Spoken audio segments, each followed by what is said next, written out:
Después de una semana bastante intensa, hemos llegado al final de este curso dedicado, como se ha repetido tantas veces a lo largo de él, este año al ambiente social y cultural en que vivió y se movió Santo Tomás de Aquino. Personalmente creo, por lo que he podido observar, que los frutos de este curso han sido muchísimos y cada uno de ustedes habrá recogido gracias, además de las generales, otras muy personales que probablemente les sirvan para toda la vida, si es que saben cultivar lo que ha sido sembrado en sus corazones e inteligencias, ¿no? Siempre, evidentemente, esto es un trabajo que no es mágico, sino que exige nuestra colaboración. La idea de esta charla, que tiene que ser ciertamente mucho más breve que todas las que hemos tenido, es recoger algunas de las conclusiones más importantes de cuanto se ha dicho, estudiado y discutido en estos días. Y más bien, más que incluso recoger simplemente cosas que se dijeron como para recordarlas, ¿no? Me parece a mí que sería bueno eh, tomar algunas de las ideas principales que en principio tienen que haber probablemente hecho nido en sus corazones, como para que tomen conciencia de ellas y vean de alguna manera lo que eso significa y por dónde tendrá que ir entonces ese trabajo personal que comienza justamente después de esta jornada. Y voy a enfocarme solamente en unos pocos puntos que yo he tomado seis ideas, me parece a mí, ¿no? Ante todo, en la enumeración de esos frutos que creo que pueden haber quedado, por lo menos para muchos, en este curso, creo que ante todo, eh, seguramente hemos aprendido que para mirar lejos hay que subirse en los hombros de los gigantes. Incluso esta expresión se usó en una de las conferencias y se dijo que, que esta idea se atribuye a Bernardo de Chartres, un autor del siglo XII, quien decía que vemos más y más lejos que nuestros predecesores, no porque tengamos una visión más aguda o mayor altura, sino porque somos elevados y transportados en su gigantesca estatura, ¿no? Algún estudioso dice incluso que no fue él quien la acuñó, sino él la dijo de esta manera más elegante, pero el primero que usó esta imagen fue un sabio del siglo VI, Prisciano, cuya imagen hemos visto precisamente en uno de los hexágonos del campanil de Giotto. Concretamente, si alguno de ustedes lo recuerda, en el del arte de la gramática, de la cual él es considerado el máximo representante. Bueno, allí estaba entonces este personaje que fue el que tomó esta metáfora, esta idea, ¿no? El mal de todos los falsos innovadores a lo largo de toda la historia pueden ser herejes en la cuestión de la fe o simplemente filósofos de los que van apareciendo constantemente y que terminan en nada, ¿no? O desviando el pensamiento de su tiempo. Digo, el mal de todos estos ha sido que han despreciado, y en nuestro tiempo los que hacen lo mismo desprecian, podemos decirlo en presente, desprecian todo lo anterior a ellos, que viene calificado justamente por ellos como atrasado, como barbarie, que no han entendido nunca nada, y entonces ellos proponen siempre ese empezar de nuevo, o sea, tratando de descubrir la pólvora siglos después de que el mundo viene estallando en pedazos por culpa de ella, ¿no? Esto quizá no afecta al mundo técnico, capaz que en el orden de la técnica no, realmente se aprovechan de todos los descubrimientos científicos y técnicos y dan un pasito más, pero al menos en el plano de la filosofía, en el plano de la teología, esto lamentablemente sí se constata, ¿no? La mayoría de los filósofos, ¿no? De los pensadores, que después terminan desviando el pensamiento, la primera cosa que hacen es borrar todo lo que había detrás. Ellos descubrieron todo. Pensemos en un Descartes, así, ¿no? Bueno, ciertamente. Primera cosa entonces esa, ¿no? Que si uno quiere entonces mirar, como dice Bernardo de Chartres, más, o sea, ver más que de lo que veía hasta ahora o de lo que han visto los que nos han precedido, más y más lejos, pues son las dos cosas que pone, ¿no? En mayor amplitud, mayor profundidad, se tiene que subir a los hombros de los gigantes, de los gigantes. Primera conclusión. No sé. Segunda conclusión, como natural consecuencia incluso de esta primera que acabo de presentar, creo que a lo largo de estos días hemos tenido oportunidad de constatar que en el pasado del que hemos hablado ha habido precisamente gigantes gigantescos, por decirlo de un modo así, reduplicativo, ¿no? Y que sus hombros están todavía en nuestro tiempo a disposición de quien quiera treparse. El nombre que se les suele dar es de clásicos. Cuando uno habla de eso, la música clásica, la literatura clásica, los clásicos, ¿a qué se refiere? Se refiere a eso. Un clásico es precisamente eso, un gigante para todos los tiempos. Para todos los tiempos. Una catapulta de la cultura que lanza a la altura al que se deja elevar por ellos. Son estos pensadores y escritores extraordinarios que en una página, quizá en un párrafo solo, o en un verso a veces, cuando son poetas, nos pueden enseñar más que todos los filósofos y literatos de moda.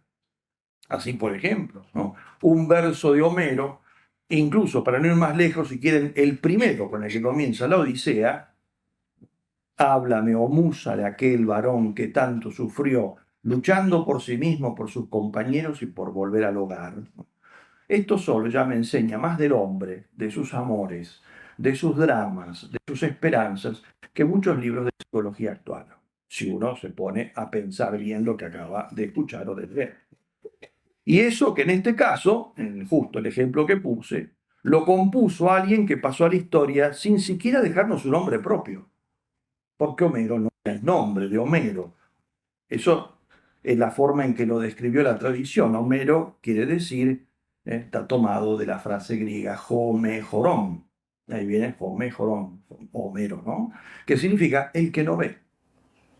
Homejorón significa el que no ve, ¿no? O sea, el ciego, ¿no? Ahora bien, podríamos preguntarnos quién es en realidad el ciego, el que no ve, él o nosotros. Él o nosotros. Incluso es interesante cuando aparece Ulises, Odisea, la primera aparición propiamente que empieza a relatar la Odisea de Odiseo, porque los primeros cantos empiezan con su hijo Telémaco, ¿no? Es la telemaquia. Después empieza cuando aparece propiamente Odiseo a actuar, es cuando se embarca, ¿no?, en una balsa para volver a su tierra de la isla en la que había estado prisionero los últimos años, los últimos 7 años. Prisionero de esta ninfa, ¿no? Calipso.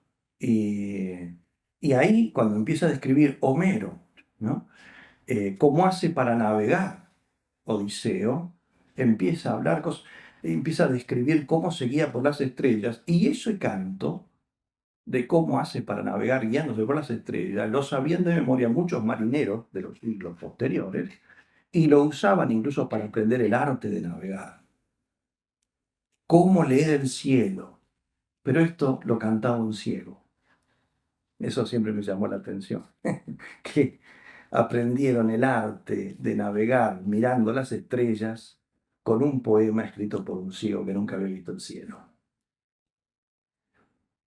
Por eso es la pregunta, ¿no? ¿Quién es el ciego, él o nosotros? Pues bien, ahí tenemos gigantes, ¿no? Ahí puse Homero, justamente la idea es señalar los que hemos mencionado en este curso, en particular Santo Tomás. Una tercera conclusión que quizá hayamos sacado o podríamos sacar, la podemos expresar con una frase de Chesterton que se encuentra en su obra Enormes Minucias, donde dice así: La metafísica es la única cosa completamente emocionante. Literalmente, o sea, es una traducción literal de como lo dice en inglés, el thoroughly emotional thing, la única cosa completamente emocional. Y la clave de esta sorprendente afirmación es el adverbio. Totalmente. Hay muchas cosas que nos pueden ciertamente emocionar, nos pueden llenar, ¿no? Muchas cosas, pero completamente. Por eso digo, la fuerza de la frase está en el adverbio. Totalmente, absolutamente, plenamente. Emotional, ¿no? Quiere decir aquí no solamente la emoción sensible, sino el gozo del hombre, el gozo humano. Traducir entonces el gozo pleno humano. Este gozo solo puede causarlo la verdad, porque se refiere a eso, ¿no? La metafísica aquí entonces es el conocimiento, ¿no? que nos hace llegar a la verdad de las cosas, ¿no? Ese gozo solo puede causarlo la verdad cuando nos inunda con toda su luz.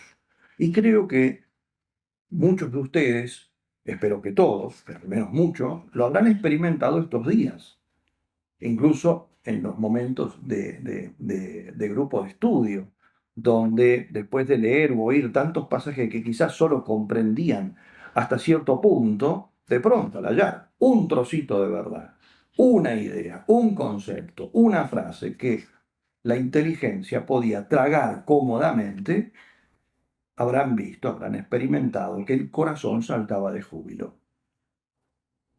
Esto es lo que explica el que tantos hombres, entre los más grandes de la historia, hayan querido consagrarse totalmente en cuerpo y alma al estudio de la verdad. Y esto no solamente entre católicos, también ha ocurrido entre personas de otras religiones e incluso paganos, ¿no? Así, se han consagrado totalmente a la verdad. ¿Por qué? Bueno, porque cuando uno empieza a descubrir lo que es la verdad y lo que la verdad produce en nosotros, experimenta lo que dice aquí Chesterton, ¿no? Es la única cosa completamente, ¿no? gozosa, que produce ese gozo completo. Porque estamos hechos para eso. De ahí así empieza la metafísica de Aristóteles, ¿no? El hombre decía naturalmente saber. Y ese naturalmente significa con tendencia natural. De las tendencias más importantes, de hecho, una de las tendencias naturales del hombre. Es la tendencia propia del hombre como racional. Las otras tendencias del hombre son el hombre como en tanto sustancia, que tiende a mantenerse en el ser, por eso el instinto de supervivencia. La tendencia en tanto animal, que tiende a perpetuar su especie, ¿no? De ahí surge el amor. Pero después el hombre, en tanto racional, tiende a dos cosas. Primero, a la amistad, la convivencia social, la polis, a fundar la ciudad, y sobre todo a conocer la verdad. Sobre todo la verdad que es la verdad que explica todas las verdades, que por eso es la verdad sobre Dios. Tercera cosa. Cuarta conclusión. Creo que es muy importante también esta, ¿no? A la cual, a esta conclusión, nos hemos asomado en estos días, ¿no? Nos hemos asomado, quizás está por explorar. Y la podríamos expresar con una sentencia muy conocida de los teólogos y filósofos del pasado, también por supuesto del presente, los verdaderos filósofos, y que dice así esta sentencia: ens et bonum convertuntur. El bien y el ser, el ente dice aquí, el ser, ¿no? se convierten, se corresponden, son intercambiables, significa, ¿no? O simplemente dicho, son las diversas caras de la misma realidad. Esta expresión lo dice de estos dos, del ente y del bien, pero en realidad esta expresión se aplica a todos los trascendentales, lo que llaman los trascendentales del ser, ¿no? Que son el ente, el bien, ¿eh? La verdad, la unidad. A lo cual, ¿no? A los cuales eh, la- muchos filósofos han añadido un quinto, que es el pulcrum, la belleza, los trascendentales. ¿Qué significa que se convierten? Significa que lo que es uno, lo que es verdadero, lo que es verdadero, es bueno, ¿eh? Es uno, es bello, ¿eh? Y así podríamos tomar cualquiera. Lo que es bueno es uno, tiene ser realmente, es así, la verdad, ¿no? Y que no se pueden contradecir. Entonces yo no voy a encontrar una cosa que sea buena y que no sea verdadera. Por eso el objeto de la voluntad y el objeto de la inteligencia, siendo distintos, el objeto de la voluntad es el bien, el objeto de la inteligencia es la verdad. Sin embargo, el objeto de la inteligencia, que es la verdad, puede ser amado. Y el objeto de la voluntad, que es el bien, puede ser entendido. Porque justamente la voluntad inclina a la inteligencia a que ame la verdad, ¿no? Y la inteligencia tiende a entender la verdad del bien. Por eso el bien nunca va a ser un absurdo, porque esta es la verdad. ¿Esto qué significa? Significa entonces que, además de todas estas equivalencias que podemos hacer, como digo, si algo es bello, tiene que ser verdadero, tiene que ser, tiene que tener unidad, y así cada uno de ellos, ¿no? Lo que significa esto es que siempre hay armonía entre los trascendentales. No se oponen estos, no pueden contradecirse, sino que se reclaman mutuamente.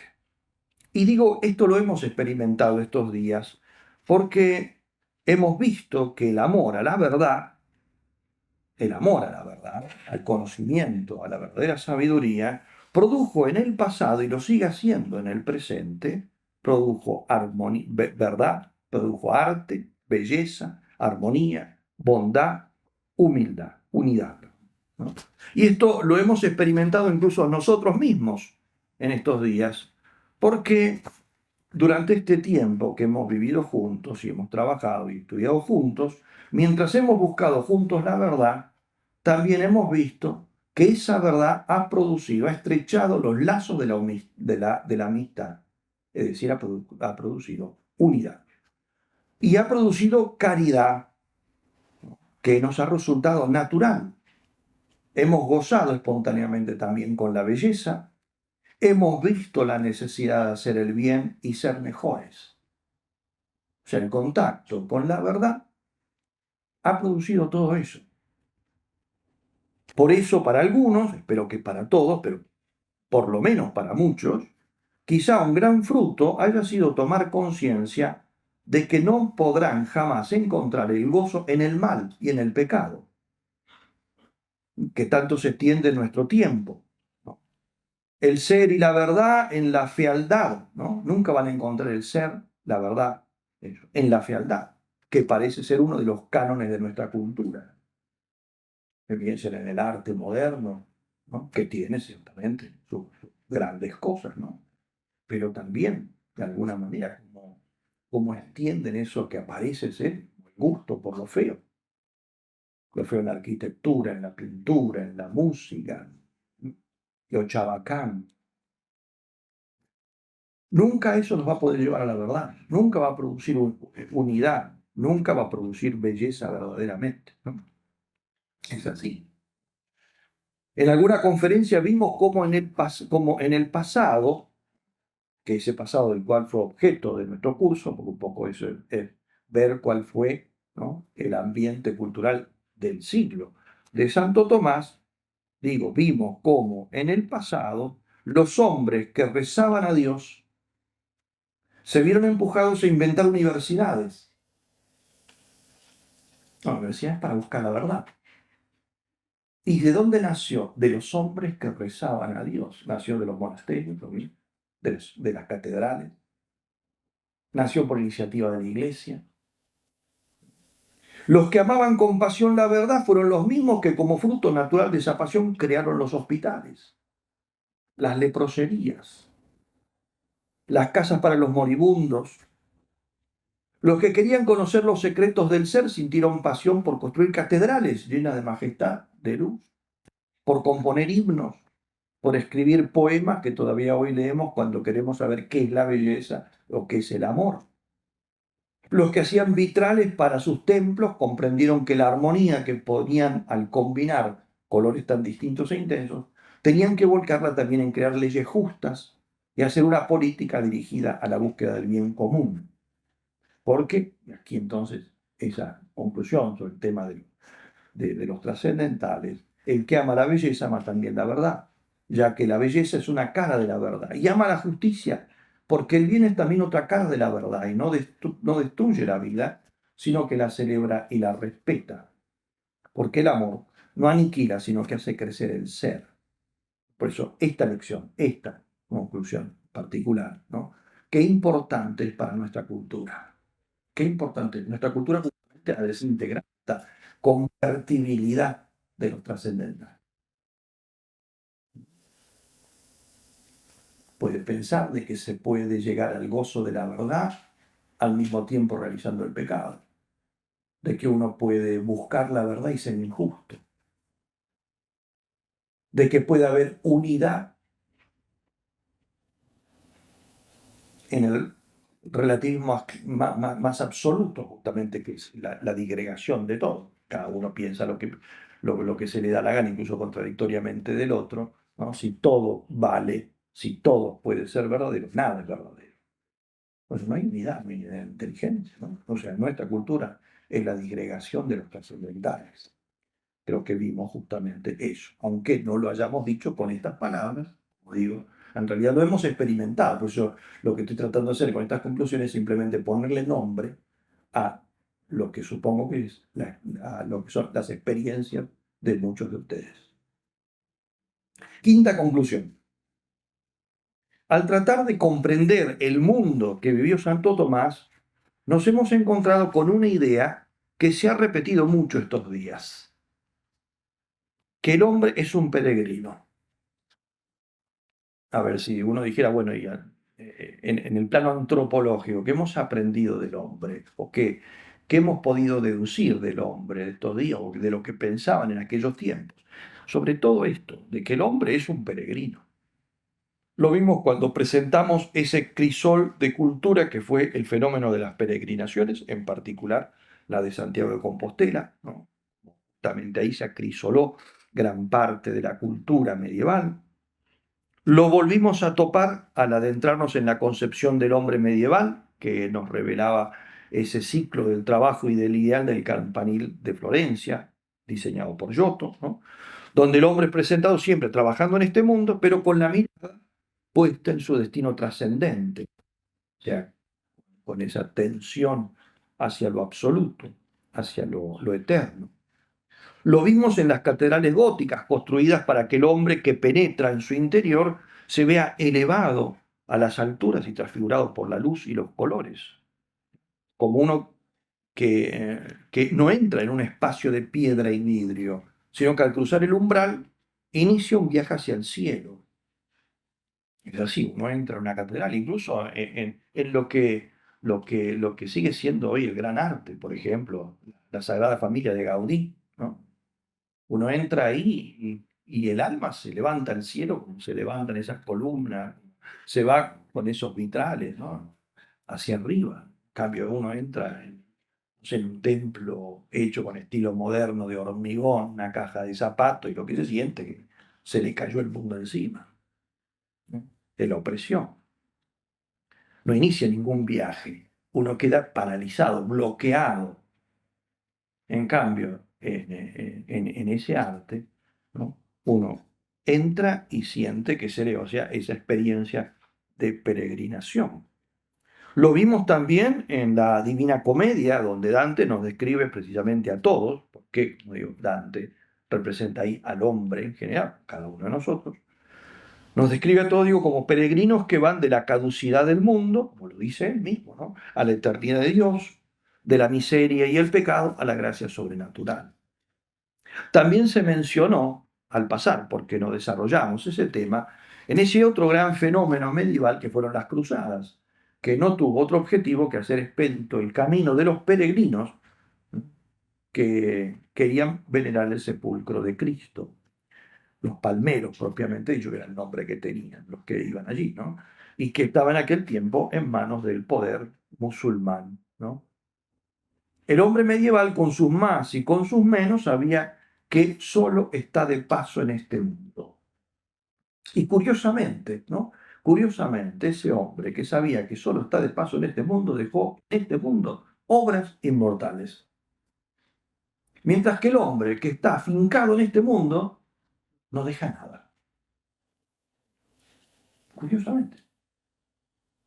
Tendría que ser al revés, aparentemente. Aparentemente al revés. El hombre, por eso medieval, como vimos, sabía que tenía que vivir en este mundo, que tiene que conquistarlo, que tiene que transformarlo, pero que no es su último destino. Aquí quizá tengamos la diferencia más notable con nuestra época actual. Todos los esfuerzos de nuestro tiempo parecen dirigidos a hacer de este mundo un destino definitivo. Y, dicho sea de paso, definitivo, pero no para todos, sino para algunos privilegiados, ¿no? Quiero entrar en este tema, pero esto daría para hablar mucho, ¿no? O sea, hacer de este mundo un paraíso, lo cual no está mal como deseo e ideal, porque en realidad en este mundo estaba el paraíso, ¿sí? Nosotros lo perdimos, ¿no? Pero por un mal motivo, o sea, hacer de este mundo un paraíso porque no hay otra cosa más que este mundo. Cuando, entonces, es un paraíso, pero no un paraíso provisorio, como fue el paraíso terrenal, sino el paraíso definitivo, el último, o sea, inmanente, una realidad de este tiempo, de este mundo. Unos querrán de él un paraíso socialista, otros un paraíso tecnocrático, otros un paraíso hedonista, etc. Pero siempre un paraíso de este mundo. En cambio, el hombre cristiano es el hombre peregrino, el hombre de la esperanza, el hombre viador. Viador significa eso, que está en vía, in vía, ¿no? Es el nombre, ¿no? Los hombres se distinguen entre los viatores y los comprensores. Los viatores, son los que están en camino, nosotros. Los comprensores son los que han agarrado, los que han llegado a lo definitivo, que son los bienaventurados en el cielo.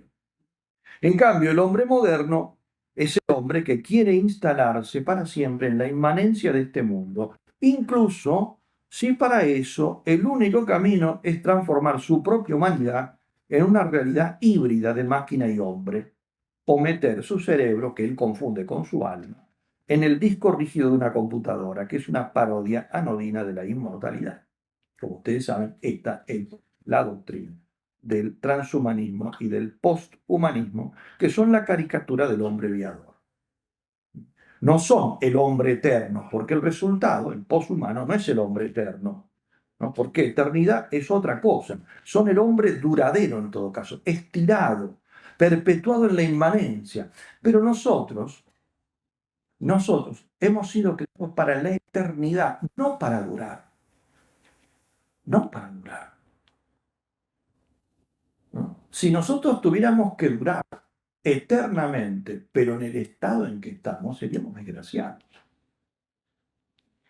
El hombre preferiría morir y alcanzar la eternidad antes que vivir perpetuamente, pero en este estado. Ese es el argumento de esa extraordinaria obra de teatro de Gustave Thibon, ¿no? Seréis como dioses. Y que explica justamente esto, pero nosotros lo confundimos y a veces hasta ya no, me encantaría vivir, no, si tuvieras la suerte de vivir 500 años, te pegarías un tiro. Es así, solamente 500 años, ¿no? Imagínense.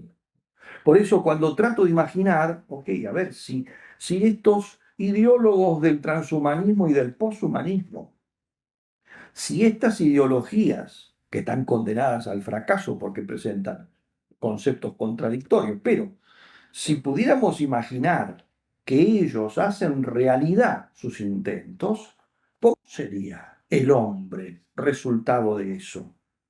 Cuando pienso en esto me viene a la mente algo que hemos visto en una de las conferencias, la que me tocó dar a mí sobre la Divina Comedia, porque me viene a la mente ese Lucifer de Dante en el lago helado del centro del infierno, con medio cuerpo dentro del hielo, como si el hielo fuera para, no ponemos en hielo para que dure más, triturando sus ocios con sus tres bocas y masticando perpetuamente un infinito aburrimiento. Ya les dije en ese momento, o sea, Dante describe a Satanás como rey del infierno, Vite lo llama él, ¿no? Con nombre de la mitología, lo describe no como un desesperado que está a los gritos, sino como una persona que está infinitamente aburrida.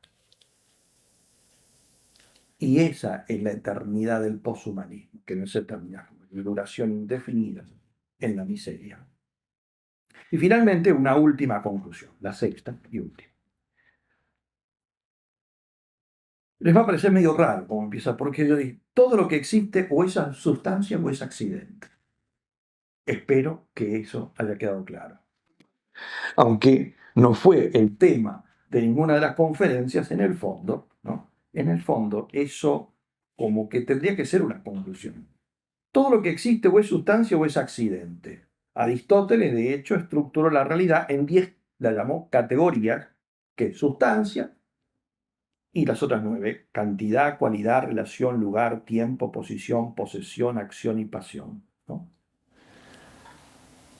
La primera es sustancia, las otras 9 son accidentes que inhieren en la sustancia. Todas las sustancias están en un lugar, tienen un color, ¿eh?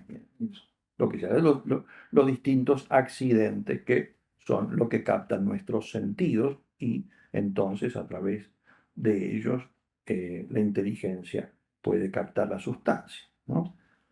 Teniendo esto en cuenta, pues uno dirá, bueno, perfecto, pero ¿y esto a qué va, no? Va a esto, que teniendo en cuenta esto que acabo de decir, los hombres los podemos dividir en 3 clases. En primer lugar, tenemos los que se chocan contra las sustancias y sus accidentes y no captan ni una ni las otras, porque no usan la razón. Chocan con una vaca y no saben qué ha pasado. Se les cae un piano en la cabeza y no se enteran. Están en este mundo y no saben qué está pasando en este mundo. Aunque hayan leído todo el diario y todos los diarios y todos los días lean todos los diarios. En realidad, no saben lo que está pasando en este mundo. Luego tenemos los que se quedan con los accidentes sin captar sustancias en que estos se sustentan, ¿no? Y por lo tanto todos lo juzgan equivocadamente, porque juzgan por lo accidental. Y finalmente tenemos los que atravesando los accidentes son capaces de comprender la sustancia de las cosas. Los primeros son los que pasan por la vida como cadáveres que arrastra un río turbio, y son lamentablemente la mayoría de nuestros semejantes. Siguen el río de la vida hasta que ésta termina en una cascada que los engulle. Ya pasaron por la vida y no se enteraron ni siquiera de para qué habían venido. A muchos de estos entrarían en una categoría, ¿no?, de la cual Dante los llama con una expresión genial. Dice, mai non fur vivi, jamás estuvieron vivos. Se los encuentra, ni siquiera se los encuentra en el infierno, se los encuentra en la antesala del infierno. Y Virgilio, que se los presenta, dice, estos mai non fur vivi, mai non fur vivi, jamás estuvieron vivos. Y los coloca en la antesala del infierno, en el vestíbulo del infierno, simbolizando una cosa que evidentemente es una, digamos, una ficción literaria, una libertad literaria que los poetas se las pueden dar, ¿no? ¿Por qué los pone ahí? Porque quiere mostrar de que ni los puede recibir el cielo porque nunca hicieron nada que valiera la pena, pero el infierno tampoco los quiere porque no sirvieron de nada. Un poquito mordaz, pero lo que nos muestra esto simplemente es como Dante incluso prefería uno que hubiera sido malo, pero que hubiera estado convencido de la causa que perseguía, ¿no?, a quien trata a veces incluso con un poco más de delicadeza dentro del infierno, que aquellos que no se fugaron por nada, que no entendieron nada. Los que solo son capaces de ver lo accidental de las cosas y de los acontecimientos del mundo, quizás puedan describir lo que ven, lo que oyen, lo que les sucede o lo que ocurre en el mundo, pero no lo entienden. No lo entienden.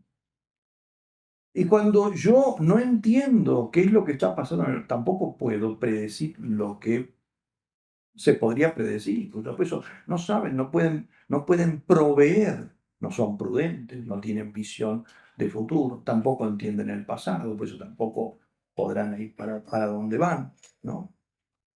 Nunca llegan a las cosas reales que mueven el mundo y los hombres, y terminan siendo títeres de quienes los mueven y los usan sin que ellos se enteren nunca, como le pasa a la mayoría. Por eso esos son los que a veces llaman algunos los tontos útiles. Son útiles a los que son malos y usan justamente a los tontos útiles. Son como aquel niño del cuento de Chesterton que, viendo los árboles agitarse en una plaza, él pensaba que eran los árboles abanicándose los responsables del viento, y por eso los culpables de que se le había volado la gorra. No son los árboles los que engendran el viento, sino que este es movido, el viento, perdón, mueve los árboles. El viento representa aquí justamente las cosas espirituales, dice Chesterton. Después empieza a reflexionar sobre esa anécdota que él cuenta. Dice, muchos se parecen a un amiguito mío, un niñito que me encontré en una plaza. Cuenta eso, ¿no? Y que son así, no se enteran. Ellos ven los acontecimientos y piensan que los acontecimientos producen, y no, son las ideas las que producen los acontecimientos. Él se refería a que ustedes piensan que las revoluciones, ¿sí?, producen después ideas y movimientos. No. Las revoluciones fueron producidas por ideas que uno no vio. Por eso tantos otros dicen, de lo que están enseñando en esta cátedra que parece tan trivial, van a salir guerrilleros. Las futuras revoluciones. Así lo podía predecir uno que es capaz de ver estas cosas. El que no prevé, ni se entera qué relación tiene una cosa con la otra, ¿no? Son los vientos espirituales, las ideas, la filosofía, las doctrinas, las que mueven el mundo y la historia. Como digo, pero pocos las perciben. Menos todavía las entienden y solo un puñado comprende dónde están los errores que allí se celan pervirtiendo la mente. Por eso el contacto, ¿a qué viene todo esto, no? Bueno, que el contacto justamente con los grandes pensadores, que es lo que hemos tratado de hacer en todos los cursos de universitarios, en particular en este, hemos querido familiarizarnos más con Santo Tomás, al menos en esta primera etapa, este año, la parte histórica de Santo Tomás. El año que viene será más con su pensamiento, ¿no? El contacto, digo, con los grandes pensadores nos permite plantarnos en la vida como dueños de nuestro destino y no como hojas que lleva el viento, ¿no? El contacto con los grandes pensadores, y por eso espero que ese haya sido el fruto más grande, ¿no? Que se vayan con Santo Tomás debajo del brazo, por lo menos sabiendo que vale la pena intentar conocerlo, o con los otros, los que han sido discípulos de Santo Tomás, comentadores, todo lo que ha surgido aquí, o los otros grandes personajes que han sido nombrados, ¿no? Porque ellos, el contacto con ellos, con sus ideas, nos hace a nosotros, como dije, usé esta expresión a propósito, ¿no? Dueños de nuestro destino, que está tomado esa idea de unos hermosísimos versos de un poeta, Henley, ¿no?, que le gustaban mucho al primero de los jóvenes estudiantes de esta casa religiosa que nos dejó para volar el cielo, ya sé, muchos años atrás, y que está enterrado en el cementerio que está al fondo de esta finca. Los versos, esos versos a los que me refiero de Henley, dicen así, quizá algunos los conozcan, ¿no? I am the master of my fate, I am the captain of my soul. Yo soy el amo de mi destino, soy el capitán de mi alma. Y que este muchacho tradujo en una libretita con estas palabras: soy capitán triunfante de mi estrella y el dueño de mi espíritu.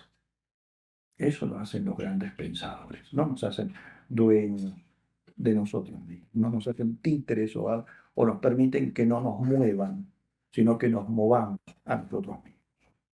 Bueno, que estos simples pensamientos, se podrían sacar otras conclusiones más, pero creo que estas vale la pena destacarlas. Digo, espero que estos simples pensamientos sean la semilla que ustedes hagan fructificar cuando vuelvan a sus hogares y a sus estudios. Y que Dios los bendiga.